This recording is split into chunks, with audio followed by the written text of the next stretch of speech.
Hello students, कैसे हैं आप?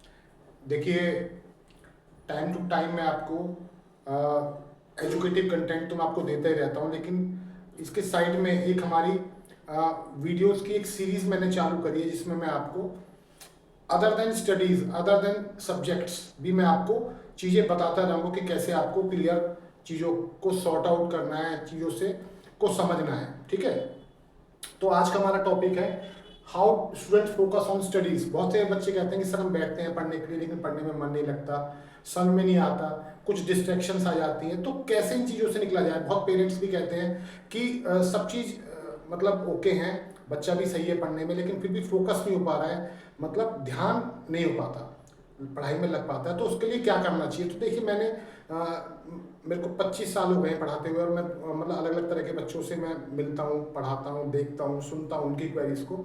तो उन सब चीज़ों के बेसिस पर मैंने कुछ पॉइंट्स आपके लिए निकाले हैं, जिनको अगर आप फॉलो करते हैं, स्ट्रिक्टली स्ट्रिक्टली फॉलो करते हैं, तो श्योर मतलब आपका फोकस जो होगा पढ़ाई में अच्छा होगा, बढ़ेगा, और फोकस बढ़ेगा तो ऑब्वियसली रिजल्ट्स भी आपको अच्छे मिलेंगे, निकल के आएंगे। तो सबसे पहले देखिए, आपको क्या करना है। सबसे पहले मतलब फोकस यदि स्टडीज पे लाने के लिए क्या करना है, make a time table and strictly follow it. सबसे पहले आपको अपना एक पढ़ाई का टाइम टेबल बनाना है। टाइम टेबल मतलब समय सारणी जिसको बोलते हैं, वो बनानी है। और वो टाइम टेबल जो आपकी स्टडी टेबल है उस पर लगी होनी चाहिए। कितने बजे आपको उठना है, कितने बजे आपको मतलब स्कूल के लिए रेडी होना है, कॉलेज के लिए रेडी होना है, और फिर जाना है। उसके बाद आपको कितने टाइम आप वापस आएँ, किस टाइम आपको पढ़ना है, किस टाइम आपको डिनर का टाइम क्या रहेगा। फिर उसके बाद अपना थोड़ा सा आपको अपना एंटरटेनमेंट के लिए भी आप उसमें रख सकते हैं, थोड़ा सा खेलने के लिए भी इस टाइम को, वो पूरा टाइम टेबल आपको मेंटेन करना है। सब्जेक्ट्स वाइज आपको टाइम रखना है कि कौन सा सब्जेक्ट, सबसे पहले वो सब्जेक्ट रखो जिसमें आपको मतलब ज़्यादा मेहनत करनी है, तो उसको शुरू में, क्योंकि एनर्जी हमारी शुरू में होती है, उसके बाद तो हमारी एनर्जी कम हो जाती है पूरे डे की। तो जो जो सब्जेक्ट कम है उसको पहले रखें, जो बाद के लिए उसको रखें, जो आप एंटरटेनमेंट के पर्पज से भी उसको थोड़ा सा भी करेंगे तो भी आप उसको मतलब समझ लेते हैं। तो सबसे पहले टाइम टेबल बनाना और उसको स्ट्रिक्टली फॉलो करना है। मैंने देखा है बच्चे टाइम टेबल बना लेते हैं लेकिन फॉलो नहीं कर पाते, तो आपको उस टाइम टेबल को स्ट्रिक्टली फॉलो भी करना है। Second one, set fixed goals. आपको क्या करना है, आपको कॉलेज के बाद क्या करना है, 10th के बाद कौन सी स्ट्रीम लेनी है, आपके गोल्स फिक्स होने चाहिए। ये नहीं कि किसी ने कुछ कहा आप भी वो कहने लगे, नहीं। सब बच्चे अलग हैं, सब बच्चों का गोल्स अलग होते हैं, तो अपना गोल डिटरमाइन करें कि I have to do this, nothing else. मतलब उससे अलग कुछ नहीं होना चाहिए, जो आपको फिक्स अपना गोल करें। और पहले अपना एक रोड मैप बनाएं। पहले स्मॉल गोल्स को रखें, स्मॉल गोल्स के बाद आप बड़े गोल्स को रखें कि जैसे जैसे 10 है, 10 से पहले 9 आएगा, 9 से पहले 8 आएगा, तो आप पहले 5 तक पहुंचे, 5 पर 7 तक पहुंचे, फिर 9 तक पहुंचे, और फिर 10 अल्टीमेट आपको गोल आपका मिल जाएगा। तो पहले स्मॉल गोल्स फिक्स करें, फिर लार्ज गोल्स आपको मिलते जाएंगे। थर्ड पॉइंट है मेक इंपॉर्टेंट नोट्स। देखिए देखिए, जो भी आप पढ़ते हैं तो उनके नोट्स बनाइए। नोट्स आपके अपने होने चाहिए, आपके सेल्फ मेड होने चाहिए।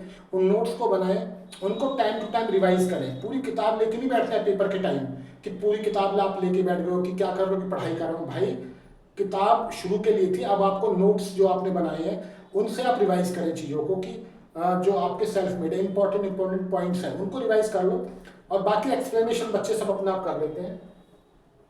Fourth one is avoid distractions. जो भी डिस्ट्रैक्शंस आपको पता है कि जो बीच में चीज़ें आपको जो मतलब डिस्ट्रैक्ट करती हैं, मतलब भ्रमित कर देती हैं, जो आपको आपके गोल से भटकाती हैं, तो उनको डिस्ट्रैक्शंस को नोट करें, उनको हटाएं धीरे धीरे करके, एक एक करके। ऐसा नहीं कि डिस्ट्रैक्शन नहीं होंगे, डिस्ट्रैक्शन तो आएंगी, लेकिन आपको अवॉइड करना है उनको। और आपको अपनी हेल्थ का भी ध्यान रखना है। देखिए, जब आप किसी स्ट्रिक्ट रूल को फॉलो करते हैं, एक रूटीन को फॉलो करते हैं ना, तो आपको हेल्थ को भी मेंटेन करना है। आपकी नींद अच्छी होनी चाहिए, आपकी डाइट अच्छी होनी चाहिए, आपको एक बैलेंस डाइट लेनी है।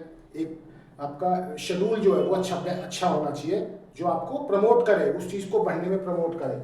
उसके बाद आपका जो नेक्स्ट ई पॉइंट है, फिफ्थ पॉइंट जो है वो क्या है, स्टे मोटिवेटेड। ऐसे लोगों के कांटेक्ट में रहें जो आपको प्रमोट करें, ऐसे जो आपको बताएं उन चीज़ों के बारे में कि आगे आगे ऐसे ऐसे करना है। किसी अच्छी एकेडमी से जुड़े, किसी कोचिंग, आपका मेंटोर होना चाहिए जो आपको बताता रहे टाइम टू टाइम कि आपको ये करना है, जो आपको गाइड करे, आपका रोड मैप बनाए, आपको आने वाली जो परेशानी है उनके बारे में भी अवगत कराएं कि भाई आने वाले चीज़ों में ये दिक्कतें आएंगे और आपको ऐसे ऐसे उनको सॉर्ट आउट करना है। ठीक है। टारगेट फ्यूचर गोल्स, आपके फ्यूचर गोल्स मैं पहले भी बता चुका हूँ कि आपके गोल्स जो है पहले प्री प्लान होने चाहिए। आपको ये नहीं है कि हाँ देख लेंगे उस समय, या बॉस जैसे बोलते हैं अभी तो मैंने कुछ सोचा नहीं है, ऐसा नहीं। पहले सोचना पड़ता है हर चीज़ को, उसके लिए धीरे धीरे काम करना पड़ता है जब भी आप किसी टारगेट को अचीव करते हो। And the last one is your study smart and not hard.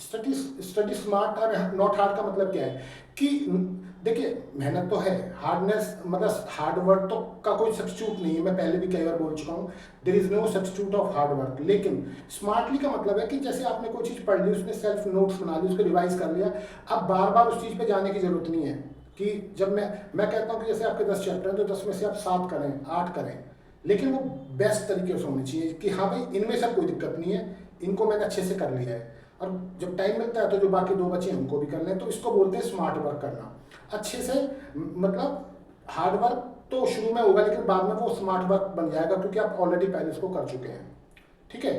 तो ये सारी चीज़ों को अभी आप यदि प्लान करते हैं तो आपका श्योर, मैं गारंटी से कहता हूँ कि आप फोकस्ड हो जाएंगे। डिस्ट्रैक्शंस को दूर करें, टाइम टेबल बनाएं, अच्छी डाइट लें, अच्छा रूटीन फॉलो करें, अच्छे लोगों के कांटेक्ट में रहें, तो आप फोकस रहेंगे। होपफुली आपको जानकारी अच्छी लगी होगी। जानकारी अच्छी लगी तो आपको क्या करना है, चैनल को सब्सक्राइब करें, वीडियो को लाइक करें, कमेंट करें, और किस किस तरह के आप वीडियो चाहते हैं उनके बारे में आप हमें बता सकते हैं, और इसको क्या करें, शेयर करें। Thank you very much.